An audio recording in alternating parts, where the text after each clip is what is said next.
भारत की एक लड़की थी जिसने कि नर्सिंग का कोर्स किया था और उसके बाद उस लड़की का एक सपना था कि वो विदेश में जाके नौकरी करे और आखिरकार वो लड़की विदेश जाती है और वहाँ पे जाके वो नौकरी भी करती है। लेकिन उस लड़की से एक ऐसी गलती हो जाती है जिसकी वजह से उस लड़की को उस देश में फांसी की सज़ा सुनाई जाती है। अब इसके बाद वो लड़की अपील डालती है हाई कोर्ट में। हाई कोर्ट में भी उसकी फांसी की सज़ा को बरकरार रखा जाता है, यानी कि उसकी अपील को खारिज कर दिया जाता है। अब इसके बाद वो लड़की क्या करती है, वो उस देश के राष्ट्रपति के पास दया याचिका लगाती है। लेकिन वहाँ के राष्ट्रपति भी क्या करते हैं दोस्तों, उस लड़की की दया याचिका को खारिज कर देते हैं। और अब इसके बाद ये फाइनल हो चुका है कि अब उस लड़की को जनवरी 2031 तक, यानी कि इसी महीने के आखिर तक फांसी की सज़ा दे दी जाएगी। लेकिन दोस्तों, जैसे ही ये वाली खबर भारत सरकार को पता चलती है तो भारत सरकार इस मामले में बीच में अड़ गई है। और भारत सरकार का ये कहना है, विदेश मंत्रालय का, कि भारत सरकार जैसे भी हो सकेगा इस लड़की को बचाने की कोशिश करेंगे और जल्द से जल्द इस लड़की को वापस भारत लेके आएंगे। लेकिन दोस्तों, अगर अब की बार भारत सरकार इस लड़की के मामले में ना कुछ कर पाई तो इस लड़की की फांसी तय है और ये फांसी 31 जनवरी 2025 से पहले हो जाएगी, यानी कि इसी महीने में हो जाएगी। दोस्तों, आखिर इस लड़की ने ऐसा क्या किया था, इस लड़की की आज की इस कहानी में जानेंगे कि आखिर इस लड़की ने ऐसा क्या किया कि इस लड़की को विदेश में सजाए मौत सुनाई गई है। दोस्तों, कहानी शुरू करूंगा उससे पहले मैं बस आपसे यही कहना चाहूँगा कि अगर आप मेरे चैनल पे नए हैं तो चैनल को सब्सक्राइब कर दीजिएगा ताकि रोजाना शाम को 8 बजे मैं आपके लिए एक सच्ची घटना की कहानी लेकर आ सकूं। नमस्कार दोस्तों, मैं गौरव शर्मा और आप देख रहे हैं गौरव शर्मा सफ़र। दोस्तों, आज की जो सच्ची घटना मैं आपको सुनाने जा रहा हूं, ये सच्ची घटना शुरू होती है भारत के एक राज्य केरल से। केरल की राजधानी तिरुवनंतपुरम से लगभग 340 किलोमीटर दूर एक जिला लगता है पलक्कड़, और वहीं की रहने वाली एक लड़की होती है जिसका नाम होता है निमिषा प्रिया। निमिषा प्रिया वहाँ पे नर्सिंग का कोर्स कर रही थी और सन 2008 में इसका नर्सिंग का कोर्स पूरा हो जाता है। इसके बाद ये वहीं के एक हॉस्पिटल में लग जाती है एज अ नर्स और वहीं पे अच्छी तरह से काम कर रही होती है। इसके बाद क्या होता है दोस्तों, निमिषा प्रिया की शादी हो जाती है सन 2011 में। सन 2011 में जिस शख्स से इसकी शादी होती है वो एक ऑटो ड्राइवर होता है, यानी कि थोड़ा कम पढ़ा लिखा भी होता है वो। अब इन दोनों की ज़िंदगी बहुत अच्छी चल रही थी। इसके बाद क्या होता है, निमिषा प्रिया एक दिन अपने पति से बोलती है कि अगर आपको बुरा ना लगे तो क्या हम लोग विदेश चलें, क्योंकि मेरे साथ की बहुत सारी लड़कियां वहाँ पे गई हैं और वहाँ से अच्छा पैसा कमा रही हैं, वहाँ पे अच्छी अपॉर्चुनिटी है, अच्छे पैसे भी मिलते हैं। जितनी मैंने पढ़ाई की है उस हिसाब से मुझे यहाँ पे पैसे नहीं मिल रहे। अब इसका पति भी इसकी बात में राज़ी हो जाता है। इसके बाद क्या होता है दोस्तों, ये दोनों भारत से सीधे यमन जाते हैं। यमन की राजधानी सना में जाके ये दोनों रहने लगते हैं। जो निमिषा प्रिया होती है वो वहीं पे एक हॉस्पिटल में काम करने लगती है और इसके बाद जो इसका पति होता है ये वहीं पे ड्राइविंग का काम करने लगता है। अब इन दोनों की ज़िंदगी बहुत अच्छी चल रही थी। इसी बीच निमिषा प्रिया प्रेग्नेंट हो जाती है और वो एक बच्ची को जन्म देती है। अभी इनकी ज़िंदगी अच्छी चल ही रही थी, लेकिन अचानक से क्या होता है, जो निमिषा प्रिया के पति का काम होता है वो छूट जाता है और वो वहाँ पे बहुत काम ढूंढता है लेकिन उसको काम नहीं मिलता। इसी वजह से वो परेशान हो जाता है क्योंकि वहाँ पे खर्चा बहुत ज़्यादा हो जाता है। अब खर्चा बहुत ज़्यादा हो जाता है तो एक दिन वो क्या कहता है कि निमिषा, ऐसा ना करूं कि मैं वापस भारत चला जाऊं, क्योंकि हम तीनों का खर्चा यहाँ पे बहुत ज़्यादा है, हमें रेंट भी देना पड़ता है, काम है नहीं, तीनों का खर्चा है। तो निमिषा कहती है कि आप ऐसा कीजिए, आप वापस केरल चले जाइए, मैं यहाँ पे जब तक संभालती हूँ, क्योंकि मेरी तो आमदनी हो रही है। अब जैसे ही यहाँ पे माहौल सही होगा, जैसे ही पैसे आना शुरू होंगे, उसी के बीच में मैं आपको वापस बुला लूँगी। अब 2014 में निमिषा का पति जो है अपनी बेटी को लेकर वापस केरल आ जाता है और यहीं पे ड्राइविंग करना शुरू कर देता है और अपनी बेटी को पालता है। अब क्या होता है दोस्तों, इसी बीच यमन में जो घरेलू युद्ध छिड़ जाता है। अब घरेलू युद्ध छिड़ जाता है तो वहाँ पे क्या होता है, सारे काम धंधे सबके बंद हो जाते हैं, वहीं के लोगों को मार रहे थे। अब क्या होता है, वहाँ पे जो पासपोर्ट थे, वीज़ा थे, वहाँ की सरकार बंद कर देती है क्योंकि कोई बाहर का आदमी यहाँ पे ना आए। अब निमिषा वहाँ पे बहुत ज़्यादा परेशान हो जाती है। वो अपने पति के पास जाना चाहती थी, उसका पति उसके पास आना चाहता था, लेकिन पासपोर्ट वीज़ा का जो सारा काम था वो बंद कर दिया गया था क्योंकि यमन में जो है गृह युद्ध छिड़ चुका था। अब क्या होता है, निमिषा का पति यहाँ पे है, निमिषा यमन में है, लेकिन इसी बीच निमिषा की एक शख्स से दोस्ती होती है। उसका नाम होता है तलाल अब्दो मेहंदी। तलाल अब्दो मेहंदी और निमिषा क्या है, एक ही हॉस्पिटल में काम किया करते थे। अब ये दोनों क्या करते हैं, ये दोनों वहाँ पे अपना काम शुरू करने की कोशिश करते हैं। तो ये दोनों की प्लानिंग होती है कि यहाँ पे हम अपने एक हॉस्पिटल बनाएंगे और हॉस्पिटल में हम लोगों का इलाज करेंगे, जो भी पैसा आएगा आधा आधा बांटेंगे। और दोस्तों, ये दोनों ही क्यों काम करना चाहते थे, निमिषा ने अपना काम क्यों नहीं खोला, मैं आपको ये भी बताता हूँ। इसकी दो वजह हैं। पहली वजह तो ये है कि निमिषा के पास शायद पैसे नहीं थे। भाई मेन तो फंड होता है, जिसके पास फंड है वही हॉस्पिटल खोल पाएगा। और दूसरी वजह ये थी कि यमन का कानून ये है कि बाहर से आने वाला कोई भी व्यक्ति यहाँ पे अपना काम शुरू नहीं कर सकता। अगर वो काम शुरू करेगा तो उसको यहाँ के किसी आदमी के साथ ही मिलकर काम करना शुरू पड़ेगा और यहीं के आदमी को मान्यता मिलेगी उसके काम की। और दोस्तों, अप्रैल 2015 में निमिषा और तलाल अब्दो मेहंदी ये दोनों मिलकर वहाँ पे एक क्लिनिक खोलते हैं, यानी कि एक छोटा सा हॉस्पिटल खोल लेते हैं। अब जैसे ही ये हॉस्पिटल खोलते हैं तो इनकी दिन दुगनी रात चौगनी आमदनी होने लगती है, यानी कि जो हॉस्पिटल है वो बहुत अच्छा चलने लगता है। अब जैसे ही अच्छा हॉस्पिटल चलने लगता है तो अब्दो तलाल मेहंदी क्या करता है, वो उसे नशा करने का शौक़ लग जाता है। वो नशे करता था। अब जैसे ही नशे करता था तो पैसों को फालतू उड़ाता था। अब ये वाली बात जो है निमिषा को बिल्कुल भी पसंद नहीं आती थी। वो तलाल से कहती थी कि क्यों ना ऐसा करें कि जैसे इस हॉस्पिटल की जो कमाई होती है हम उस पैसों को इकट्ठा करें और उसमें अपने काम में लगाएं। और हम काम में लगाएंगे तो हॉस्पिटल और चलेगा, और चलेगा तो उससे हमें और आमदनी होगी।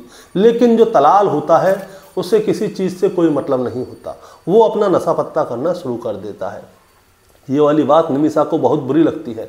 अब निमिषा को ये वाली बात बुरी लगती है कि भाई देखो, मैं तो सारे दिन काम कर रही हूँ और एक ये है, ये हॉस्पिटल पे ज़रा भी ध्यान नहीं दे रहा। इसीलिए निमिषा भी उस हॉस्पिटल पर ध्यान देना बंद कर देती है।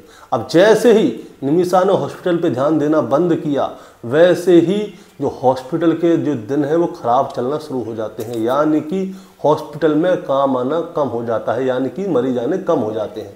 अब मरीज आने कम हो जाते हैं तो हॉस्पिटल की आमदनी कम हो जाती है। अब ये वाली बात जो है तलाल मेहंदी को बहुत बुरी लगती थी।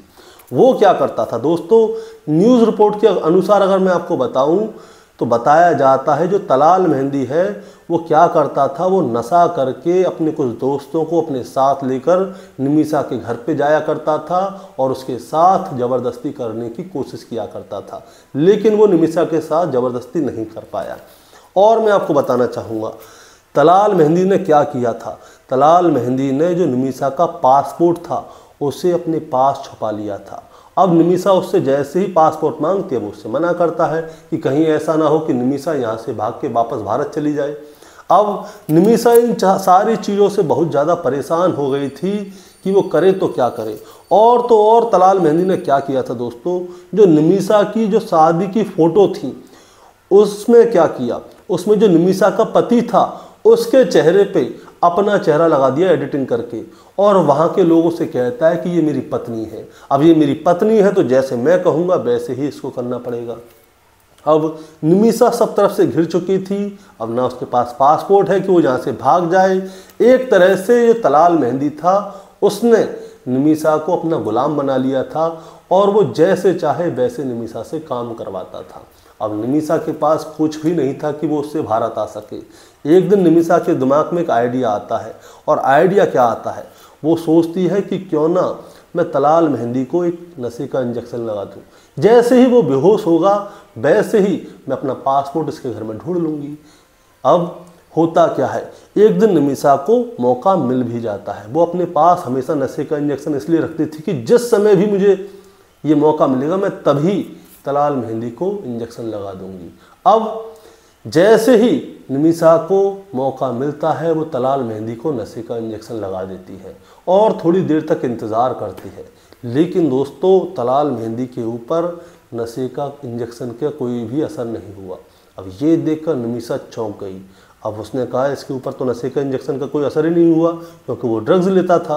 अब निमिषा क्या करती है, दोबारा से एक इंजेक्शन भरती है और उसमें डोज जो है वो ओवरडोज कर लेती है और उसके बाद वो तलाल मेहंदी के पास जाती है और उसे एक और इंजेक्शन लगा देती है।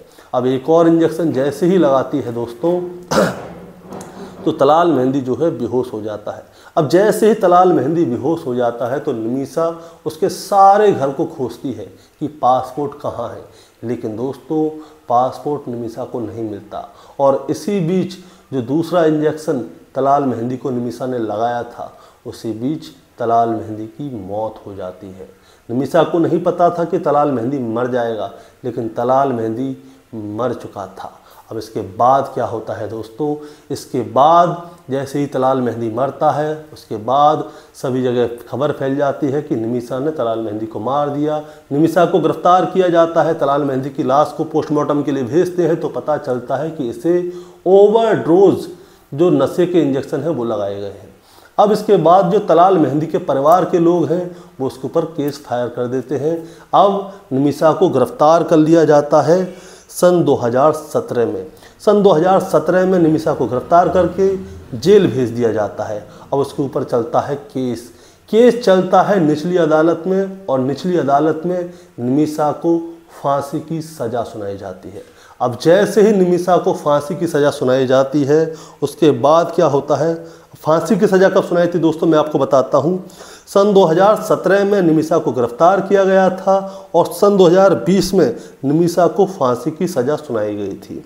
अब इसके बाद क्या होता है दोस्तों, ये उच्च न्यायालय में अपील डालती है कि मेरे से ये सारी चीज़ें गलती से हुई थी, मैंने ये सोच समझ के कत्ल नहीं किया था। लेकिन वहाँ पे भी 3 साल तक ये केस चलता है और 3 साल चलने के बाद जो वहाँ की हाई कोर्ट होती है वो भी उसकी अपील को खारिज कर देती है और उसकी फांसी की सज़ा को बरकरार रखती है।